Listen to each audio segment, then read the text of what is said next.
خطر وګورې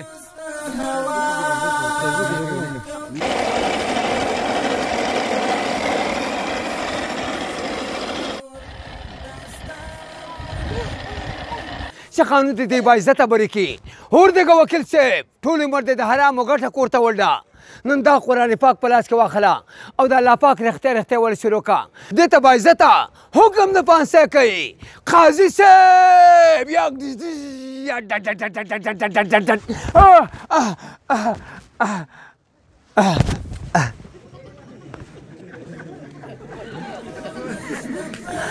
دوه درې خبرې کومه په خاطر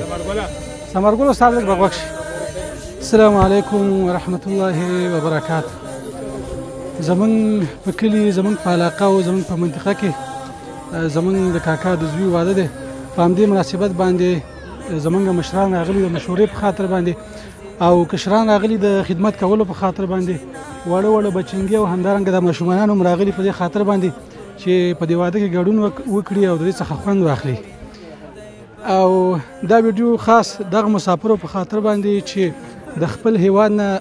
لري دي په دې خاطر باندې چې هغه په د خپل وطن مینه ماته شي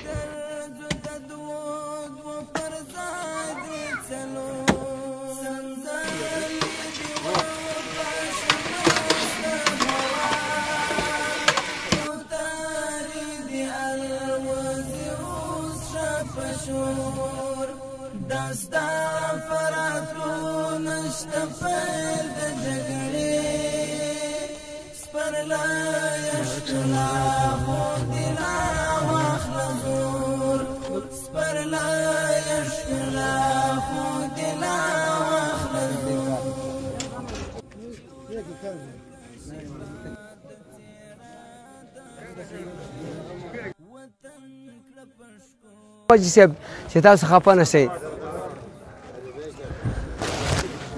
اړر تعزیرات افغانستان د قانون لاندې مجرم سلیم خان ولدکم خان چې قانون په قتل کې نیولی و د وکیلانو او د ګواهانو بیان دې شروع شي قاضي صاحب معزز د هغه کم اصل او بې غیرته خلکو چې همیشه میشتفاره د ډیرو شرابو او د ډیرو پیسو په نشو کې ټول عمر د خوارانو غریبانانو عزتونه سلوبې کولې لہذا ہمارے قانون سے خدا درخواست ہے کہ قانون دی طرح سخت و باعزتہ حکم د پانسے کئی قاضی صاحب